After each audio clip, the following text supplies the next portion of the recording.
Saturdays are for double episodes. The corresponding proverb for the corresponding day. We are in Wisdom and the Vibe. We just did an episode, which was You Have to Meet My Friends. If you haven't listened to those episodes, you have to go and check them out. It's so much fun. I call all my friends, I call my friends randomly, and they have no idea that they're going to be on the podcast. I do it live, and then I ask them after the fact, and then they come on.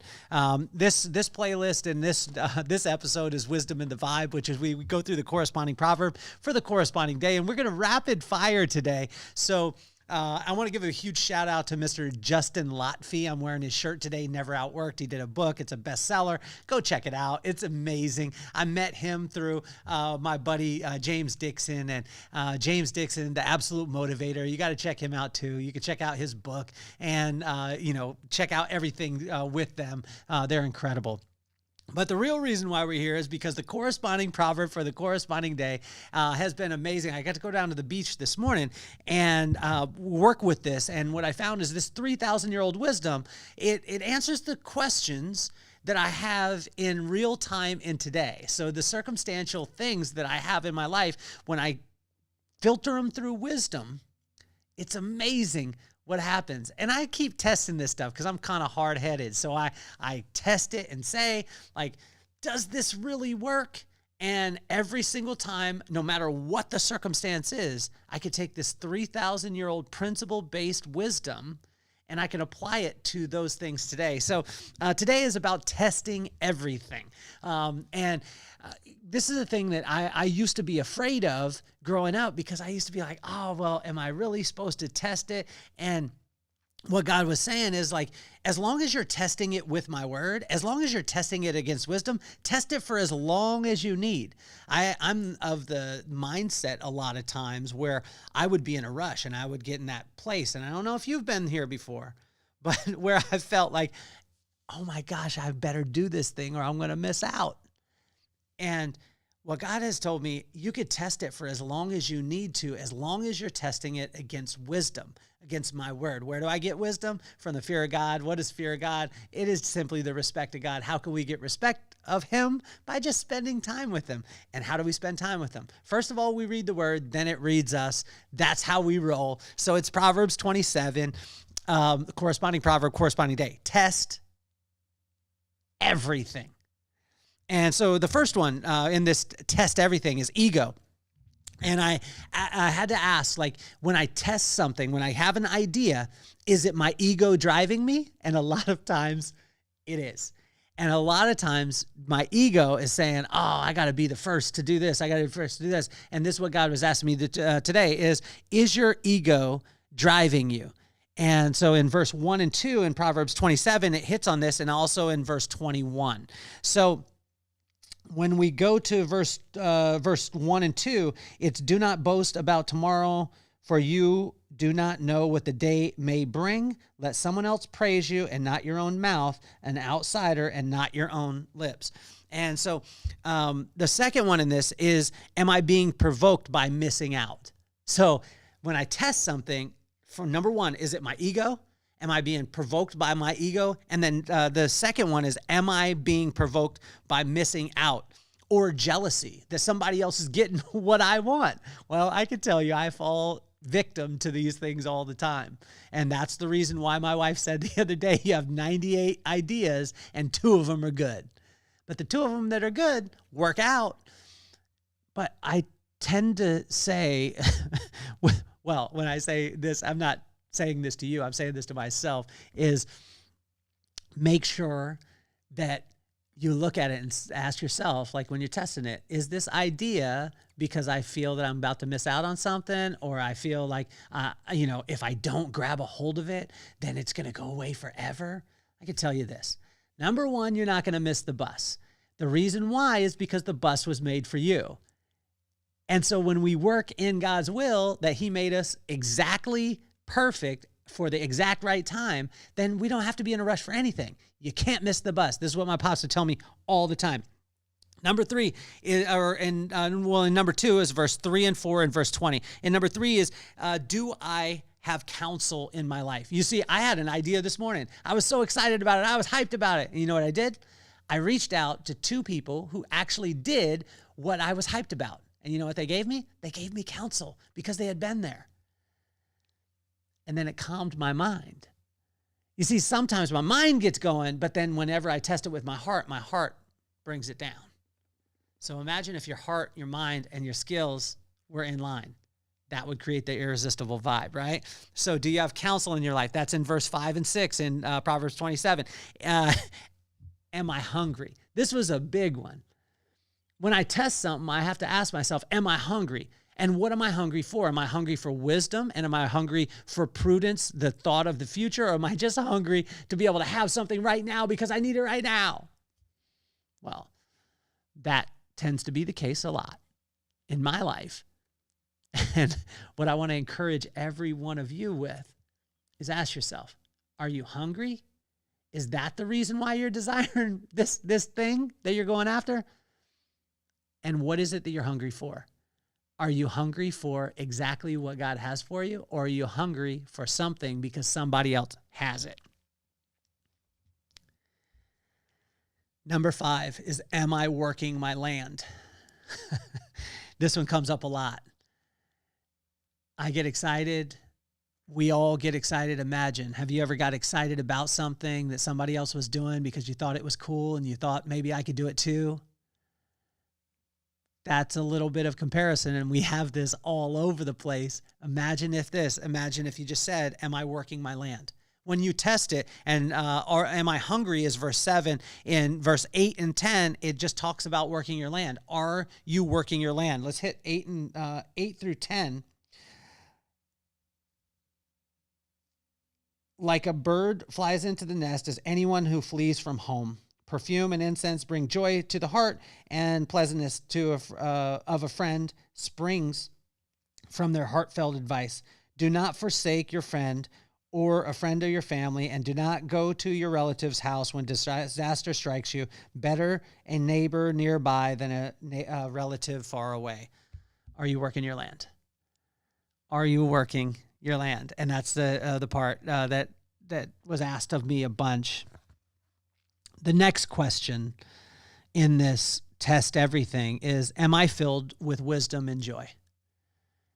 It's amazing because just in that question, I could stop a lot of things that I'm doing. Am I filled with wisdom and joy? Where does wisdom come from? From the fear of God. How do I get the fear of God? I just respect him by spending time and pushing things through the filter of wisdom. And where do I get that wisdom, which is the right use of knowledge? From fear of God. If I spend time with him, I filter things through the word. It's amazing how things start to slow down. And when I get hyped on something, it may not be exactly what is for me. My mom said this all the time, that you could do anything, son. But just because you could do it does not make it your purpose. Sit in that. And that's in verse number 11 of Proverbs 27. And then, am I thinking of the future or only today? When you test something, am I thinking of the future? Am I thinking of the whole picture? Or am I just thinking about today? Well, I could tell you this. A lot of times I just think about the day as opposed to taking into, the big picture into perspective. And when that happens, I tend to get in a rush. And when I get in a rush, then the results don't turn out that great. And then I learn a lesson. Now, lessons are good. Trying is good. But test everything against wisdom. Next one is, am I taking on debt? And so in verse number 13, it says this here: take a garment of one who puts up security for a stranger, hold it in a pledge if it is done for an outsider. And the question here is, am I taking on debt? Whether that be financially, whether that be emotionally, energy, any of those things. When I'm taking on debt, or I'm saying that I don't have this thing, so I need to leverage, just be conscious of those things. Now, not all debt is bad, but what God is saying in this place is he doesn't want you to be in debt to anything. He wants you to do exactly what he has you to do at that time. How can we know? By just staying in communication with him. So the next one is, how is the timing? In verse number 14, it says, if anyone loudly blesses their neighbor early in the morning, it will be taken as a curse. So even the greatest thing that you could do for a person, but you do it at the wrong time, it will be taken as a curse. Be conscious of this. Understand timing. And sometimes when I test everything, or you test everything against wisdom, you ask yourself, like, how's the timing of this situation? Because sometimes it's the right deal, sometimes it's the right situation, but it's just not the right timing. Be okay. You can't miss the bus. The bus was made for you. Next one is who and what is the motivation? And this, again, goes back to, do I feel like I'm missing out? Am I in a rush? All these things. Who and what is the motivation behind me moving on this particular thing? Just allow yourself to test everything against it. Next one is, are you safe? And are you safe is verse number 17. It says, as iron sharpens iron, so one person sharpens another. Are you safe? Are you safe in your environment? Are you putting yourself around people who have your best interest in mind? Are you safe? Ask yourself that question. And if you're in the midst of people who maybe don't make you feel safe, I feel safe in my friendships because they've been around for so long. My buddy Will, who you heard on the podcast, if you listen to, you have to meet my friends. I've known the guy since I was 9 years old. I could trust him. I trust him with anything. Are you safe? The next one is guard your heart. And this was a big one for my mom in verse 18 and 19. The one who guards a fig tree will eat its fruit, and whoever protects their master will be honored. As water reflects the face, so one's life reflects the heart. Guard your heart at all costs. Guard your heart at all costs. This is what my mom would say. Guard your heart, because your mouth is an overflow of your heart. So guard what goes into your heart. And once you get it in your heart, guard it as strong as you possibly can. But all those things flow from our heart. And how does it get into our heart? Our eyes, our ears, and what we become aware of through the senses. So just guard it at all costs. Be as conscious as possible with this. The next one is, am I in good company? And this goes back to the same one as, am I safe?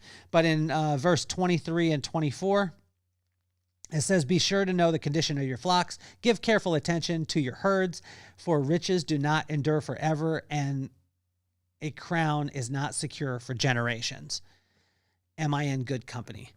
And then the last one, as we finish up, is verse 25 through 27. It says, is there hard work involved? When I test something and there's not hard work involved, I'm very weary of it. I used to think the opposite way. Is it easy? Is it the easiest way? Is it the simple?